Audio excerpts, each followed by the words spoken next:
Hi, Keith Abell here. Just wanted to shoot a quick blog post today. I'm at the Bluegrass State Nature Preserve. There's a road behind me, so there's a little bit of traffic noise, but it's a beautiful fall day. I just wanted to get outside and shoot a quick blog post. Today I want to talk with you about success.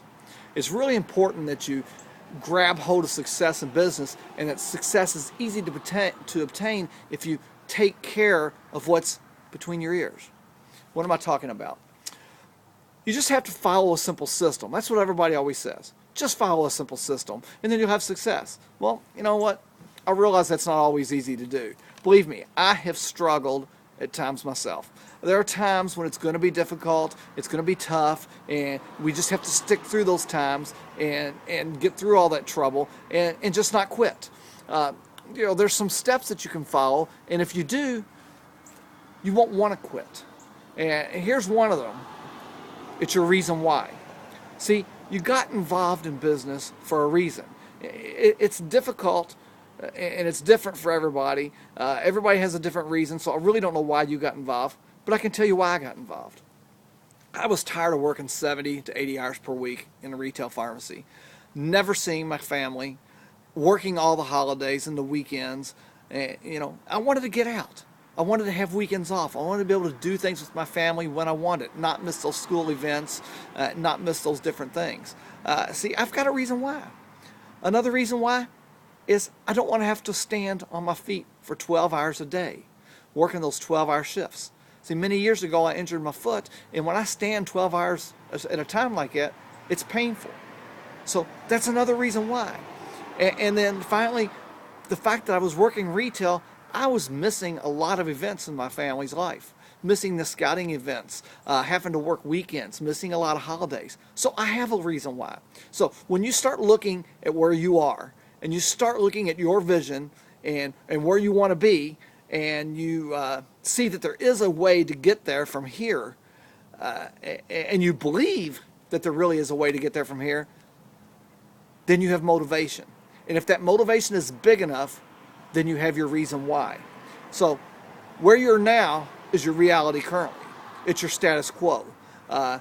So the gap between your current reality and where you want to be, that gap, it causes tension. It causes tension inside you. It causes a burning desire. The more you realize that your vision is possible, the stronger that burning desire gets. That burning desire then becomes your motivation. It becomes your why. The bigger the why, the more likely you're going to succeed. That burning desire is your inspiration, your motivator. When you're sitting down with somebody and you're sharing your opportunity, you have that burning desire inside you, that motivation inside you. So you get motivated to actually share with other people what you're doing. And of course, you have to believe in your opportunity, and you have to believe in your products, because if you don't, then you won't believe it's possible to achieve your desire, and then you lose that burning desire. Now, once you have that burning desire, your reason why, you have to be able to take the next step and get out there. Getting out there and doing it takes motivation and drive, because it's easier not to do it. It's always easier to do nothing. So take time to write down your reason why. Have it in front of you. Write down your goals. Write them down regularly. Revise them regularly, and look at them often throughout the day. As you go out to build this business, regardless of your reason why, regardless of your motivation factors, you're going to have your ups and downs. There's no way around it. If you've ever had a job, you know that there's ups and downs in your job. If you've been married or have a significant other, then you know there's ups and downs in your relationship. There's nothing in life that's exempt from those ups and downs. An emotional roller coaster is normal in life. In this business, that will happen too. You're going to get involved, and then something's going to happen. Your emotion in the business will be going up, and then something else is going to happen that's going to send your motivations crashing back down. Hopefully, then some other significant event comes around in your business that maybe you go to some morning hair on fire call, or you get on a corporate update call, or you're listening to some training program, or maybe you make a phone call to somebody, or even one of your customers calls you with a success story of how the product's working for them. Something pops you back up, and then something else is going to bring you back down again.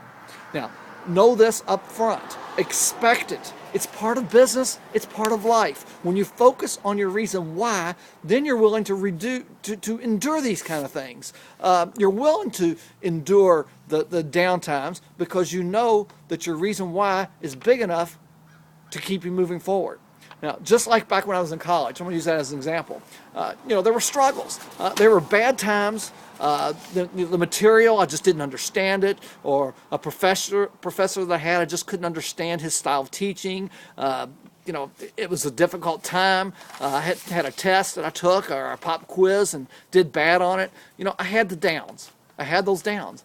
But my biggest reason why is the fact that I knew once I endure all these bad times through those 6 years of school, and I got that degree, I had my reason why. I knew I'd be a pharmacist, and I knew I could make an income to support my family. So I had a big enough reason why to endure all those bad times, all those difficult times in pharmacy school. Now the same thing is here in business for you, but it's easier to quit. You decide to be here, and then you decide that your reason why is big enough to endure the difficulties that lie ahead, and when you do that, you're going to achieve your why. So it's critical. It's very critical that you, number one, have a strong enough reason why. Number two, you focus on it. Focus on it daily. Focus on it many times throughout the day. Number three, you need to surround yourself with others that are being examples and doing the right things. Others that are positive and want to have their own reason why and are moving forward. Number four, you decide to stay until your reason why is achieved. You don't give up. You realize that there are going to be those down times, and you just keep pushing forward. And number five, plug into personal growth. Do it every single day, even if it's only a few minutes a day. Listen to a personal growth CD in the car. I do that all the time. Listen to something online in the morning. Read a book in the morning. Read a book at night before you go to bed. Always have the personal growth going. Now ask yourself, who are you associating yourself with? What do you read every day? So if you associate yourself with people that are on the same track and you read information that helps you build yourself up and improve yourself, that leads to a positive attitude. Then that leads to positive actions. That leads to positive outcomes and positive results. And then finally, that leads you to a positive lifestyle. If on the other hand, you hang around negative Ned or negative Nellie, and then you get, listen to them all the time, then you're going to start having that negative philosophy. Those people, they won't join. That type of people won't join my business, or this type of business doesn't work. Then the first rejection comes along, and it's going to knock you off your box. You're going to lose your reason why. Then the negative philosophy becomes a negative attitude. And then that negative attitude leads to negative actions. You're going to do things in the business that aren't going to be productive and aren't going to lead you where you want to go. And this causes us to respond negatively to something, and that leads us to a negative outcome, and then negative results, and then a negative lifestyle, accepting the status quo. And in this economy, more likely, you're going to start moving backwards in life instead of forward. Status quo is not going to be the status quo anymore. So make sure you read, listen, or watch to the right positive information all the time. Surround yourself with this positive information. Invest in personal growth. That's important. Invest in personal growth. And then with the simple mindset, have the simple mindset, and change your mindset. And then let's move forward on how we build our business. We want to focus on our reason why. We're going to endure the emotional roller coasters. We're going to hang out around good, positive people and invest in good personal growth activities. And we're going to be here. Make this commitment that you're going to be here a year from now. Have a successful day, and I'll see you on the next blog post.